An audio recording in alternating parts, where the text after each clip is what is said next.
আসসালামু আলাইকুম এভরিওয়ান, কেমন আছেন সবাই? আশা করি আল্লাহর রহমতে সবাই ভালো আছেন। তো আজ আরেকটি রেসিপি নিয়ে আসলাম। আজ ইলিশ রান্না করব, ছোট ছোট টুকরো দিয়ে ইলিশ বোনা করব। তো দেখতে থাকুন। এই তো আমি এভাবে ইলিশগুলো কেটে নিয়েছি একেবারে ছোট টুকরো টুকরো করে। তারপর এখন মশলা নিয়ে নিচ্ছি। দিয়ে দিলাম পরিমাণ মতো লবণ, দিয়ে দিলাম 1 চামচ পরিমাণ হলুদের গুঁড়ো,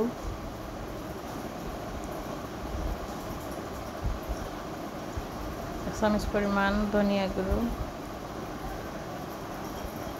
1.5 চামচ পরিমাণ মরিচের গুঁড়ো, আবার আরও একটু ধনিয়া দিয়ে দিলাম। মনে হচ্ছে কম হয়েছে তাই দিয়ে দিলাম আরও একটু। আর এই যে নিয়েছি রসুন বাটা, পেঁয়াজ বাটা। আর এই রান্নাটা খুবই সহজ, কিন্তু খেতে খুবই দারুণ লাগে, ভালোই লাগে এভাবে রান্না করে মাঝে মাঝে খেতে। তো এই তো চুলা কড়াইটা বসিয়ে দিলাম, দিয়ে দিলাম পরিমাণ মতো তেল। তেলের পরিমাণটা একটু কম করে দিয়েছি, কারণ ইলিশ থেকে যেহেতু তেল বের হয় তাই একটু কমই দিয়েছি তেল। আর পেঁয়াজ রসুন দিয়ে তারপর হালকা একটু ভাজা ভাজা হয়ে আসার পর গুলিয়ে নিলাম মশলা। তারপর দিয়ে দিলাম নেড়ে চেড়ে মশলাটাকে কষিয়ে নেব। মশলাটা কষে আসলে তারপর দিয়ে দিলাম টুকরো করে রাখা ইলিশ। হালকা একটু নেড়ে চেড়ে 5 মিনিট কষিয়ে নেব।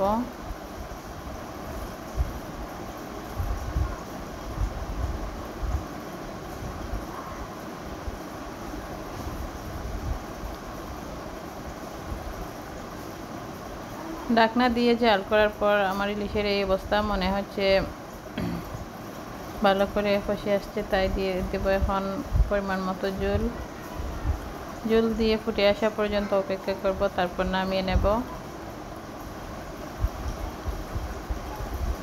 আর এই ছিল আজকের ইলিশ রান্নার রেসিপি। আশা করি আপনাদের ভালো লাগবে। যদি ভালো লেগে থাকে তাহলে চ্যানেলটি সাবস্ক্রাইব করবেন, একটি লাইক করবেন, সুন্দর একটি কমেন্ট করে যাবেন। ভালো থাকবেন সবাই। ওকে, আল্লাহ হাফিজ।